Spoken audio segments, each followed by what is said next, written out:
This is the Alonefire X29 tactical flashlight. Maganda siya, maliit. Ang ginaya nitong flashlight na to actually, sa tingin ko, yung Olight Warrior Nano. Sikat na brand ng flashlight ang Olight, mamahalin, and meron silang inilabas na ganito kalaking flashlight eh. Of course, mas powerful I think yung yung original, which is the Olight Warrior Nano. Pero grabe naman kasi ang presyo nun eh. May kamahalan. So, ang alternative doon para sa mga matipid o walang masyadong budget or medyo mas practical lang kaunti, itong Alonefire na to. Specific model again, Alonefire X29. Ang battery niya, may kasama siyang battery pag binili mo. Ang battery niya is 800 mAh na 3.7 volts na BR16340.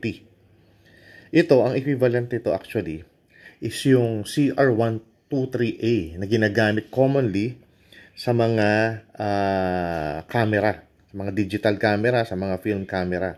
Common yun eh. Lalo na in particular sa mga lumang film camera. So, yung mga automatic film camera, CR123A ang madalas na ginagamit na battery. Ito, pinangalan nila BR16340. Ito yung rechargeable version ng CR123A. And may kasama rin siyang charger. Yan. Ilalagay mo lang dito to charge. Ganyan. Tapos magcha-charge na siya. Iilaw dito. Malalaman mo kung puno na yung battery kasi mag-iiba ng color yung ilaw. Ngayon try natin testing natin itong Alonefire X29. By the way, aluminum din ang nito, ang body niya. At saka meron siyang clip na kasama para madali mong ilagay sa pocket ng attire mo o kaya ilagay dun sa dulo ng sombrero or cap mo, yung baseball cap. So, to open it, okay. Then, lagay natin yung battery.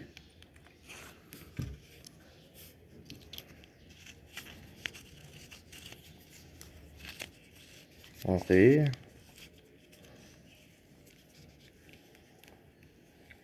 Okay. So, buksan natin.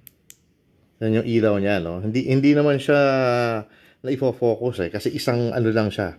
Hindi siya, ibig sabihin, hindi siya yung nawa-wide or na nagiging spotlight. Isa lang siya. Pero, napakalakas ng ilaw nito, And then, pag prenes ko pa uli siya, kasi dahil tactical flashlight to, medyo magiging kalahati lang yung power niya, humina ng konti.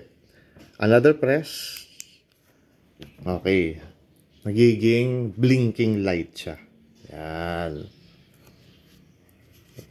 So, another press, turns off. Press, high power, medium power, and then, tawag dito, blinker. Okay, then off. So, ito siya, Alonefire X29. Okay. Okay, fraction of the cost of the Warrior, ano ba yun? Olight Warrior Nano. So, panalo to. By the way, nakalagay dito, hot. Kasi sinubukan ko to, in-on ko siya, and then after 3 to 5 minutes, talagang mainit siya. So, iwasan mong hawakan dito. So, dito ang hawak niya talaga. And, ito nga pala, kasi minsan, pag nilagay mo sa bulsa mo to, accidentally, pwedeng mapindot ito, mag-on siya. So, to prevent that from happening, itong gagawin mo. Yung pinaka-pocket clip niya, gaganyan mo siya. To cover yung on and off button. So, hindi mo na siya accidentally na maita-turn on. Okay. Yun yung kanyang isang function. Ngayon, kung gagamitin mo, edi iusog mo lang uli yan. Yan. Alonefire X29.